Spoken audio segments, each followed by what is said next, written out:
Hello and welcome to Heroes of History. This time we're looking into Joan of Arc. And well, while she might look wonderful here in the game, well, she has very high attack relatively and very little defense. And well, normal hit points. Now let's look into this normal one here. And normal damage and normal attack speed. Range melee, medium movement speed, not too fast. Evasion crit is normal, so nothing particular here. Well, her ability here is a beacon of hope. It has an initial charge of 8.5 seconds and 10 seconds regular charge, not too far from each other.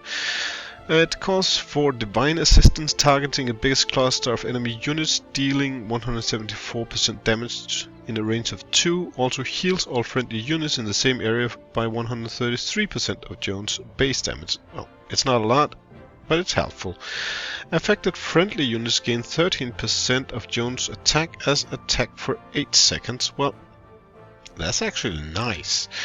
And that's at level 19.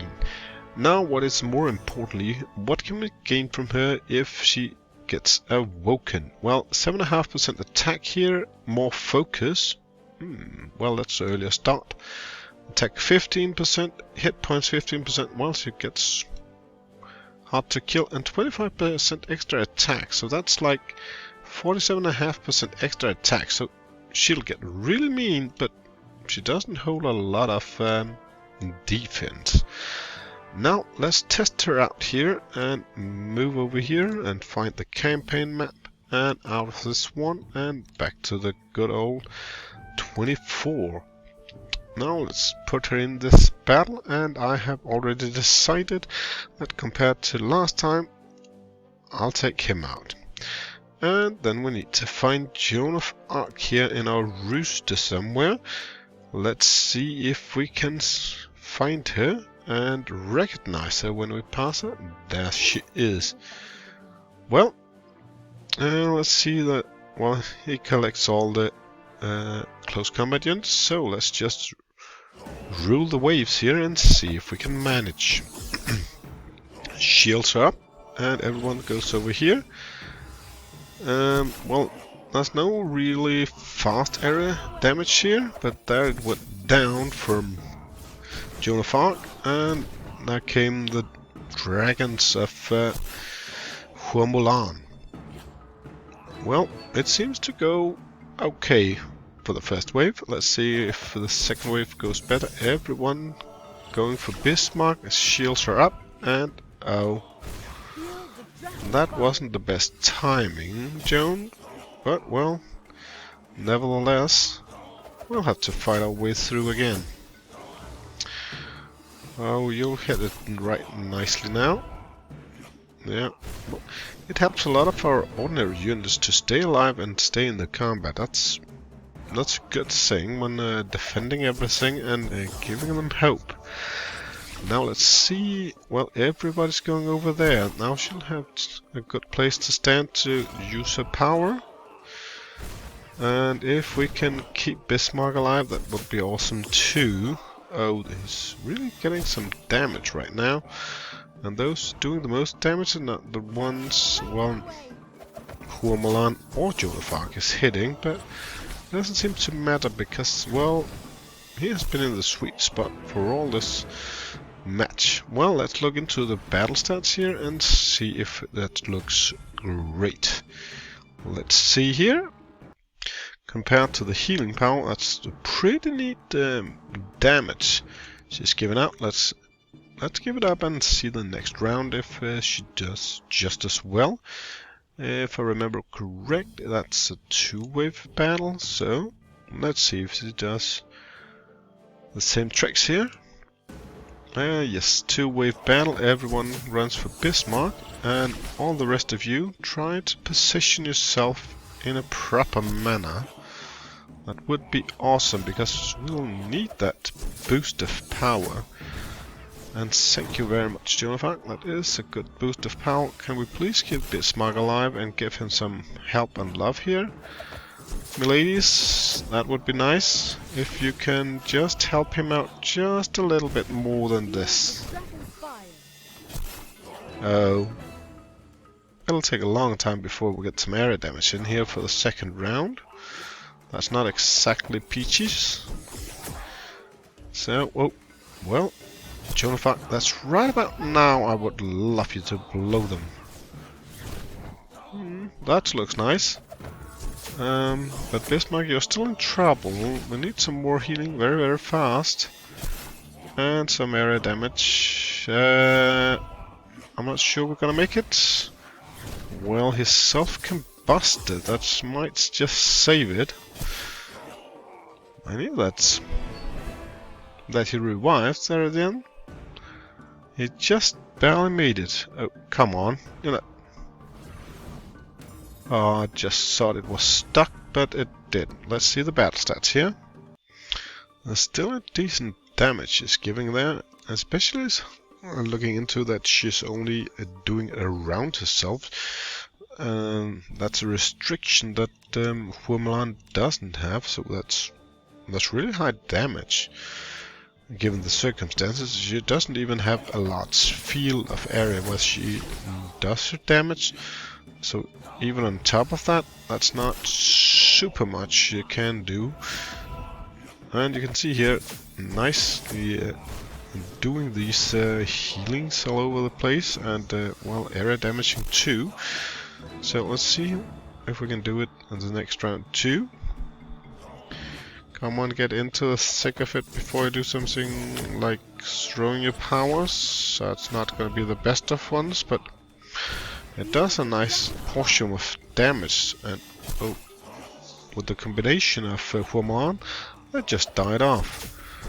Which makes it, well, easy to reach the third round, but well, we also want to survive that third round, and we just lost both our area damages for the first few seconds of the next round. That can be an issue here, especially because there are so many units here, but now they're circling around Joan of Arc whilst she has maximum effect now.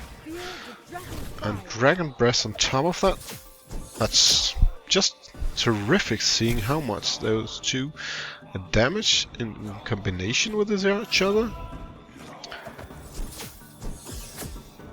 Let's see what the battle stat shows in just a moment.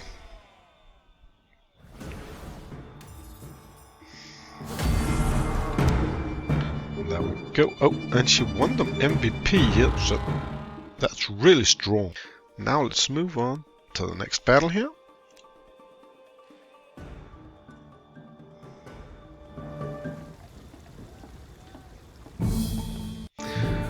There we go, at battle 7, and let's just see if we can do great here. That's a two-way battle too, and it's got to be close of saving Bismarck.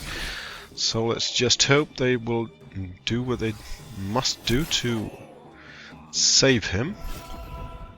Oh, nice. Damage area and Dragon Fire on top of this.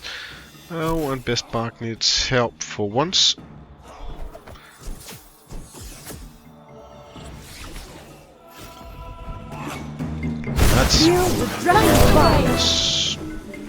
That was an exaggeration. That can be an issue for us in the second round, because, well, even though Bismarck is a little slow to attracting the enemies, there's also a bit late before our area damager starts out. But surrounding Joan of Arc is never a good idea, but oh crap it. She loses health fast when there's no one to attract the damage from her. And Bismarck is a bit in trouble, but not too much, and there we go. She must have done a tremendous job this time too. I might even think she got the MVP again. She did. And we just saw how fast she can lose her life if she is getting under pressure, so you'll need a shield for her, but she's pretty strong at hitting at the enemies, which is a great when you need a strong area damaging hero. So let's take this final test here, this one-way battle, and see if she can end up in the midst of everything and have maximum effect here on the enemies. And hopefully we can keep Bismarck alive for a while. There's not a lot she can heal, because a lot of them got caught in the center of all these enemies. Oh, come on, Bismarck. Can you please stay alive? Oh, crap. Oh, Bismarck is literally fucked.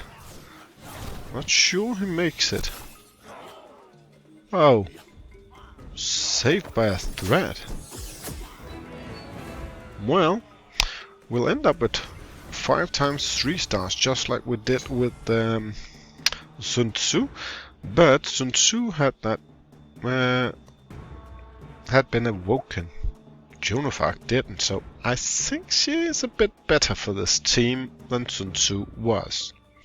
Now looking into the collective battle stats and comparing her with Sun Tzu, well, this might be an unfair judgment, but let's just look into it anyway. Ultimate Bismarck, less damage, and well, it makes sense because, well, Joan of Arc is more of a hard hitter than Sun Tzu is.